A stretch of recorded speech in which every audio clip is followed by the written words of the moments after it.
Good evening. My name is T. Chase. I'm the latest addition to the ministry team in Great Clacton Parish. Unlike Mark and Phil, I'm not an ordained priest, not yet. I'm a lay minister, although I have been doing this for quite a while. I'm very excited to have recently joined the team in Great Clacton, and I'm very excited to introduce you to our latest video ministry, which is this: Ask a Pastor. Each Tuesday evening at 7:30, we will post a video in which we, that's myself, Mark, Phil, maybe the odd guest here and there, we will answer any pastoral questions that you ask of us, anything you might want to know. It could have to do with the coronavirus itself, as we'll be looking at this evening, or about life in lockdown, or what it means to lead a Christian life, or about God, or about faith, or really anything that you might want to know about to have one of us respond to. Just let us know, and we will try to make a video in which one or more of us will respond to that. And you can ask questions in a number of ways. You could post them on our Facebook page, you could post them right below here in the comments on YouTube, or there is also an email, which I think you should see here, which you could just send them directly if you don't want anyone to know where the question is coming from. Tonight's question, the one we're going to start out with, is not a surprising one, considering what's going on in the world right now. And that question is, if God is loving, why does he allow coronavirus to happen? Now, this is a very big question. There's a lot that could be said about it. And I know my tendency is, if I start going on about something, I can go on and on and on and on. And I don't want to do that this evening. We don't want these videos to be too long. And so rather than give an in-depth answer right now, what I want to do is to just mention a few things, a few reasons why God might be loving and still allow coronavirus to happen. And what we could do is, if any of the things I bring up you want to explore more in an upcoming video, then just make a comment about that, and we'll know that that's something that you would like to come back to, and we'll do that. But to begin with, let's start with the question: why does a loving God, why would a loving God allow coronavirus to happen? And the thing that's really striking to me is how the question was phrased in the first place. And why would a loving God? There's the assumption that God must be loving. And so then how could God allow this thing to happen? And I think that's exactly right, to almost assume that if God isn't loving, God isn't God.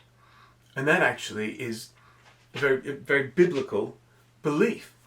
That one of Jesus' followers wrote a letter that we know is 1 John, to some of the early Christians. And one of the things that he said in that letter that we believe to be true is he says that God is love.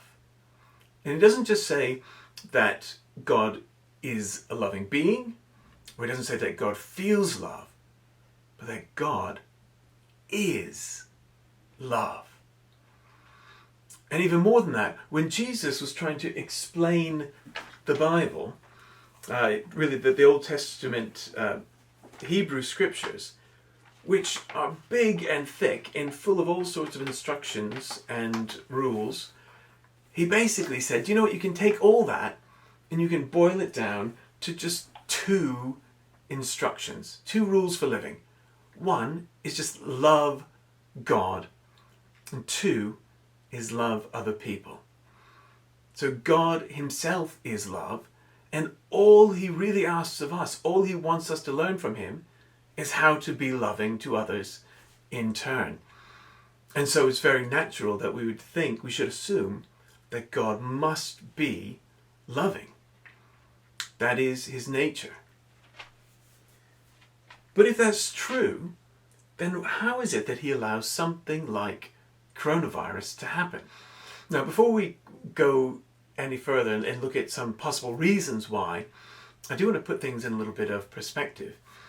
And even though coronavirus, COVID-19, seems really, really big right now, and it is a big deal. It's completely shut down the economy worldwide. In terms of the threat to human life, so far, it is much less than other pandemics have been in the past. For example, just 100 years ago, when there was the Spanish flu, that affected about a third of the people who were alive at the time, and about 10% of those that contracted it died from it. That's a huge percentage of the population of the world, much higher than we would expect to die from coronavirus now. And if you go back 700 years to the time of the plague, the Black Death, that killed at least a third of the people in Europe. And so this sort of thing has happened before, and this sort of thing will probably happen again. So really, I'm saying that a loving God allows this sort of thing to happen, not to mention other natural disasters which can affect us as well. But what's going on then? What's really happening? Why would a loving God allow things like this to happen? Now, I think one thing that is worth flagging up, I don't want to dig into it too much tonight, but I may come back to it in a couple of weeks, is just the role that we play in it. That it's all well and good to say, God, why did you allow this to happen? But I think first we need to turn sort of the gaze on ourselves and ask ourselves, why is it that we, as people, as humans, have allowed something like this to happen in the world that we're living in? But that's all well and good that whatever role we may have played in causing it to happen, it's here with us now. Why does God allow it to continue? I think one thing that's very important for us to keep in mind is that just because we don't see God miraculously opening up the heavens and eradicating coronavirus, that's not to say that he is not involved in slowing it and eventually in stopping it. That we don't know, without his intervention, his loving, gracious, merciful intervention, if it might not be worse than it is right now. And also remember that all of the people that are right now working so hard not only to treat other people who have the virus or to come up with some sort of a cure, that all the skills and the abilities that they have were given to them by God. And I would say that they were given to them by God for this time. God knew what was going to be going on in the world in their lifetime. He knew which skills and abilities would be needed now to treat the world. And I believe that he's provided that. And that moves on to the next point, which is that in a lot of ways, God is active in the world, not just miraculously manipulating reality to be what it is he wants it to be, but he is active in the world through us, his people. And whatever it is that we are able to do, whatever gifts he's given us, whatever situation he's put us in, there is always something that we can do to bless other people. And it might be being on the front lines, it might be working with the NHS, coming into contact with those that are ill. It might be being support, picking up on some of the extra jobs that the NHS can't really do right now because they're focused so much on containing this. It could just be distributing food to someone in your area. It could just be phoning up someone who's lonely in isolation and giving that person someone to talk to. It could be taking the time you now have to sit in prayer and communicating with God about the people that are on your heart, the people that you want God to intervene with, to give health and safety and peace to.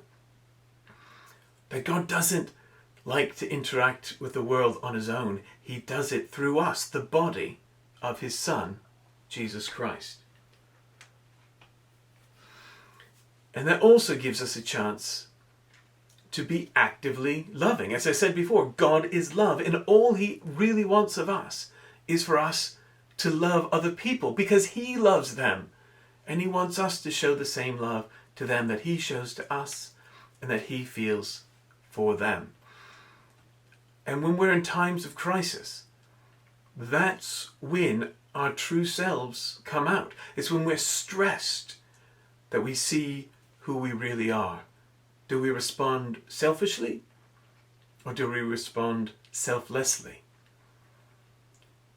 And that can be a very, very useful thing.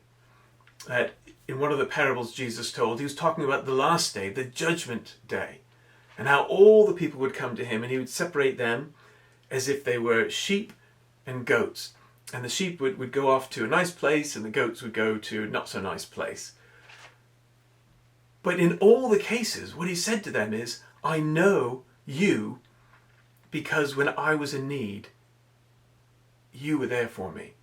Or I don't know you because when I was in need, you weren't there for me. And both groups said to Jesus, well, when was that? When is it that we saw you in need and helped you? And Jesus' response was, well, anytime you saw someone else who was in need and you helped that person, then you were helping me. And any time that you saw someone in need and you turned away, then you were turning away from me. And a time like this can show us whether we are goats or sheep. Are we the sort of person who does things for those in need? Or do we turn away and be concerned about ourselves and what our own wants and desires and comforts are? And I think that can be a very valuable thing for us now, is to be able to know when we're put to the test what we are, because it's not too late. Last judgment hasn't come. We have time to repent and to turn our lives over to the Lord and to give of ourselves to help others, because by doing that we are helping the Lord. And I think I've just mentioned one more thing this evening, which is that for better or worse,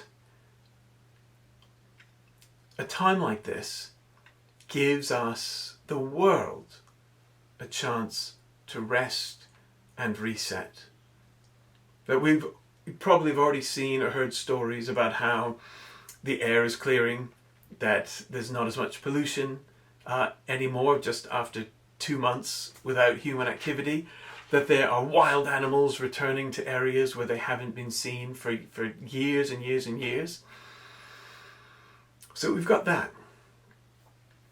We're letting the earth do a bit of resetting, but also as almost everyone has had to take a break from what we normally do, it gives us a chance to reevaluate how it is that we live our lives. And now ask ourselves, is the way that we have been living our lives, is that how we want to carry on? And I'm afraid that most people will want to just go back to the way things were. But I think that's a mistake. I think this is literally once in a lifetime opportunity for us to look at the choices that we make, the way that we live our lives, not just as a society, but as individuals, and even as churches. How is it that we have been doing things in the past, and now how might we do things differently, do them better, knowing what can happen if we're not careful? And so my suggestion to all of you, whatever your belief might be, is to use this time to reflect on your life, what it is now, what it was before coronavirus, and then what you want it to be afterwards. And if you have faith in God, then pray to him about that. Bring that to him in prayer. But if not, just take time to think about it, because this is a once-in-a-lifetime opportunity. And I do believe that that is a gift of a loving God. And that's all I'm going to say about it this evening. If you want to follow up on anything that I've mentioned, please do leave a comment. And as I said, if there's interest, I'll come back to this and sort of maybe look at what the Bible can teach us about our own role in what's been going on. But thank you for joining us this evening, and I look forward to seeing you again soon.